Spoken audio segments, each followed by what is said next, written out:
Beni nefsini kurtarmayı düşünen hodgam bir adam mı zannediyorlar? Ben cemiyetin imanını kurtarmak yolunda dünyamı da feda ettim, ahiretimi de. 80 küsur senelik bütün hayatımda dünya zevki namına bir şey bilmiyorum. Bütün ömrüm harp meydanlarında, esaret zindanlarında yahut memleket hapishanelerinde, memleket mahkemelerinde geçti. Çekmediğim cefa, görmediğim eza kalmadı.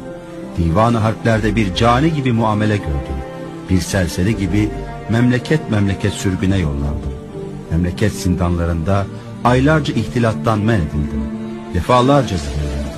Türlü türlü hakaretlere maruz kaldım. Zaman oldu ki hayattan 1000 defa ziyade ölümü tercih ettim.